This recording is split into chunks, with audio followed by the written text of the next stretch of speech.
Histogram is the representation of continuous data. Continuous data is a data that cannot be counted. It needs to be measured. So in order to understand histogram, we need to understand the concept of data and continuous data. Discrete data is any data that can be counted. For example, the number of people in a room. It can be counted, so it is discrete data. Discrete data is countable data. It is countable. On the other hand, when we talk about continuous data, it is something that cannot be counted. For example, the volume of water, the height of a person. All of these things cannot be counted and they need to be measured. So this is uncountable or measurable. When we talk about histogram, we are actually talking about the representation as a picture for continuous data. Now, what does a continuous data look like? When you have a table like this, and suppose we want to find out the time taken for someone to complete a task. Now, different people take different type of amount of time. For that reason, we need to say how much time did you take. Maybe the person took from 1 minute to 5 minutes to complete the task, and there are suppose 10 people. Number of people is the frequency. 10 people who completed the task between 1 to 5 minutes. Then between 5 to 10 minutes, suppose there are 2 people who completed the task. Between 10 to 15 minutes, there are 3 people who completed the task, and between 15 to 20 minutes, there are about 5 people who completed the task. So this data is continuous. It is flowing. There is no gap in the data, and it is continuous data. Time is continuous. It cannot be counted. It needs to be measured. Some common examples of continuous data are area, volume, distance, time, money, height, weight. So now here we have a data which is grouped together. This grouped data is called a class. So class. So it begins at 1 and ends at 5. This border or boundary of the class is called the class limit or the class boundary. So this one that we have here, this is the lower boundary and this is the upper boundary, or the lower limit or the upper limit. So we have the concept of class boundary.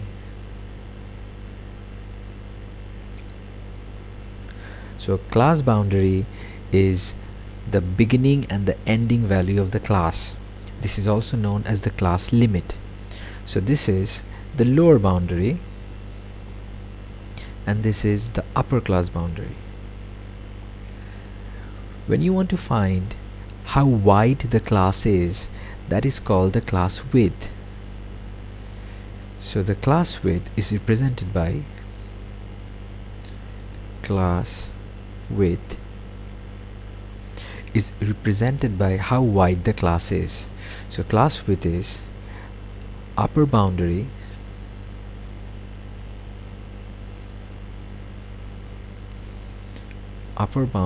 minus lower boundary. So whenever you want to find the class width, you want to find the upper boundary minus the lower boundary. So the class width for this is going to be 5 minus 1, 4. This is going to be 10 minus 5. This is going to be 15 minus 10. And this is going to be 20 minus 5. So this is the class width. Whenever we are talking about continuous data, it is extremely important that the data is continuous.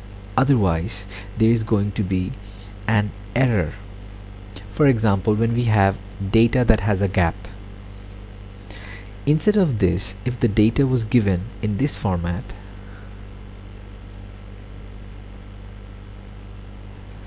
where we have 1 to 5, then 6 to 10, then 11 to 15, then 16 to 20.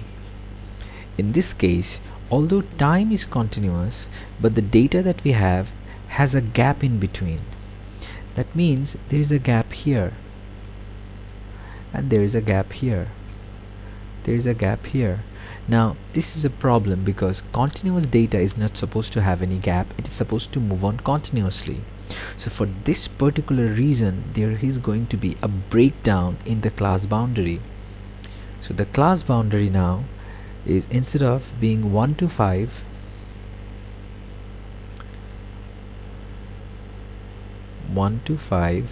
the class boundary is going to be here and here, because we have to do some sort of a continuity correction. The continuity correction refers to when you have continuous data but there is gap in between, you have to fill this up. You have to fill this up, and that thing is called continuity correction. So this is going to be 0.5, this is going to be 0.5, this is going to be 0.5. That's how you do the continuity correction, to fill up the gap, like how you fill up bricks with cement. For that reason, this is going to be 0.5 and this is going to be 5.5.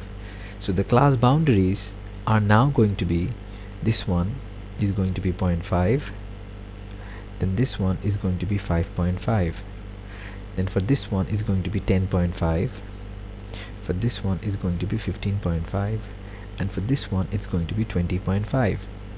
However, since there is no gap here, no gap, so we do not have to do the continuity correction, and the boundaries of the classes are going to be, this is 1, this is 5, then we have 10, then we have 15, and then we have 20.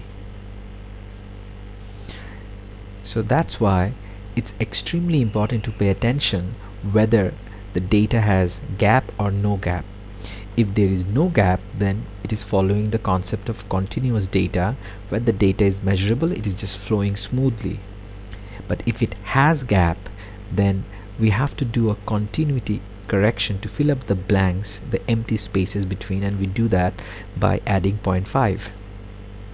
Now if you think about this, for this one the continuity correction is going to be plus 0.5. For this one the continuity correction is going to be minus 0.5, but they end up at the same space. So this is going to be 5.5 and this is going to be 6 minus 0.5, also 5.5. So you don't have to bother about the class boundaries, just take the next one, the next one, the next one, and the next one. Only the first class boundary has to be subtracted. Everything else you just add 0.5. So you need to remember whether the class boundary has gaps in the data or no gaps in the data. Based on that, you do the class boundaries. Since the class boundary and the class width is connected, so for this the class width is going to be not 5 minus 1 but 5.5 minus 0.5, 10.5 minus 5.5, 15.5 minus 10.5, 20.5 minus 14.5. For that thing you have to use the continuity correction. But there is a shortcut for doing this. You can just do, since there is a 0.5 here and a 0.5 here, so whenever we have a gap, we can just write 5 minus 1, 4 plus 1. So this is 5. We can do 10 minus 6 is 4 plus 1, 5. You can do 15 minus 11 is 4 plus 1, 5. You can do 20 minus 15 is 4 or 5 plus 1. 20 minus 16 is 4 plus 1, 5. Remember, we are getting this 5 by subtracting this and this when we have no gap, but here we are getting the class width by subtracting and then adding 1, which means just 0.5 here and 0.5 here. So the concept that needs to be remembered is the concept of continuous data and the concept of continuity correction if there is a gap in the continuity. So the terms are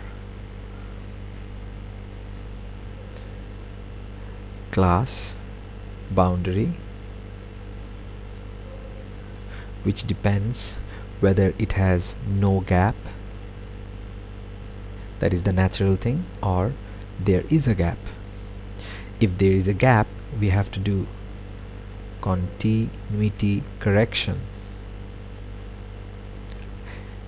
If there is no gap, we don't have to do any continuity correction. The next one is class width, meaning how wide the class is. So the class width is the upper class boundary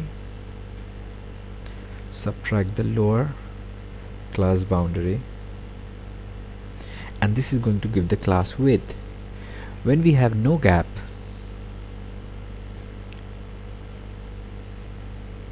that means if you have a class from A to B, you just do B minus A. Let me write it clearly. When you have, suppose 1 to 5, you just do 5 minus 1, which is 4. But when you have gap, you do upper boundary is 5.5 now because of the continuity correction, and lower boundary is 0.5, which is going to be 4 as well, which is actually, this is going to be 5. So this can also be done in another technique, just 5 minus 1 plus 1, which is going to be 5. So whenever you have a gap, you can either do it by the 0.5 continuity correction method, or you can just subtract and add 1. Now, in order to draw a histogram, you need to know the concept of class boundary, because histogram is the representation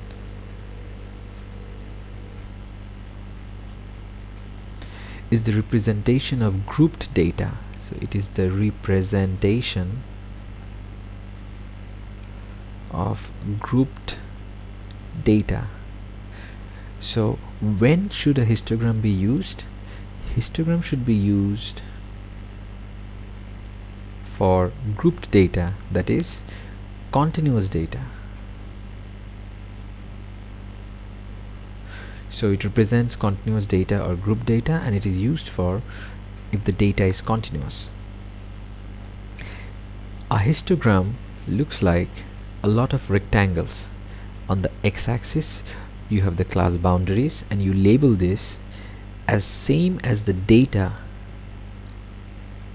because the class boundary is nothing but the data, and the y-axis of the histogram is not going to be the frequency but the frequency density. Now this is the special rule of histogram. The height of the histogram is not the frequency but the frequency density. So the class boundary, suppose this is for this histogram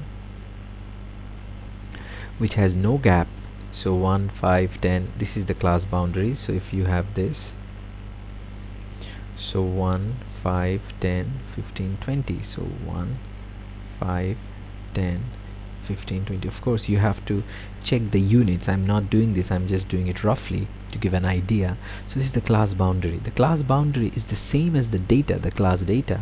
So here the class data is time in minutes. So the x-axis should be time in minutes.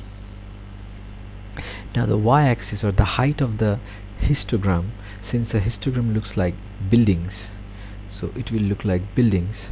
So the frequency is 10, 2, 3, 5. But remember, the frequency does not give us exact data. It just tells us around 10 people take 1 to 5 minutes, but we do not know how many people take how much time. Just a rough idea, they take 1 to 5 minute, 10 people, so we cannot be accurate about this. It's a rough idea. So the height of the histogram is not the frequency but rather the frequency density. Now the concept is the same concept as a special rule. This rule is very, very important.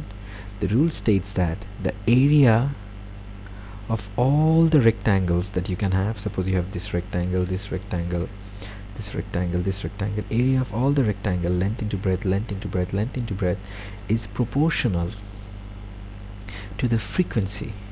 So if the area is proportional to the frequency, that means area equals to k into frequency. Now if k equals to 1 is assumed, we can just say area is equals to frequency. That means if you want to find the area under the histogram, that would give you the frequency. So if the area is the frequency, then the height is the frequency density. That means area means length into breadth for a rectangle, then frequency is, this is class width times this is frequency density. That means frequency density equals to frequency divided by class width. Now this formula is very important. If you want to draw a histogram, you need to know the formula for frequency density. So if you know the frequency and if you know the class width, we can easily find the frequency density, and that would be the height of the histograms. So now let's try to calculate the frequency density of the grouped data that has been given. So this is 10, the frequency, so the frequency density is going to be 10 divided by class width, which is 4. So 10 divided by 4 is going to be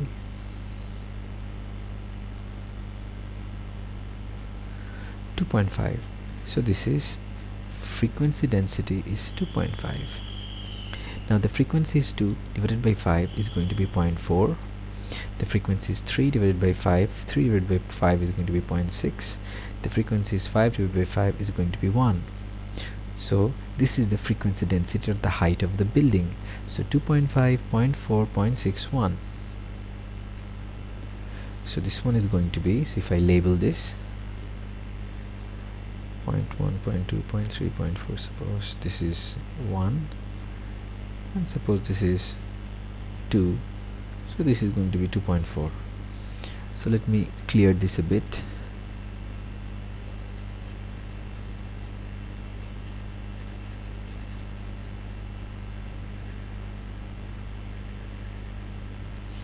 The height for this one is 2.5, so this is going to be 2.5.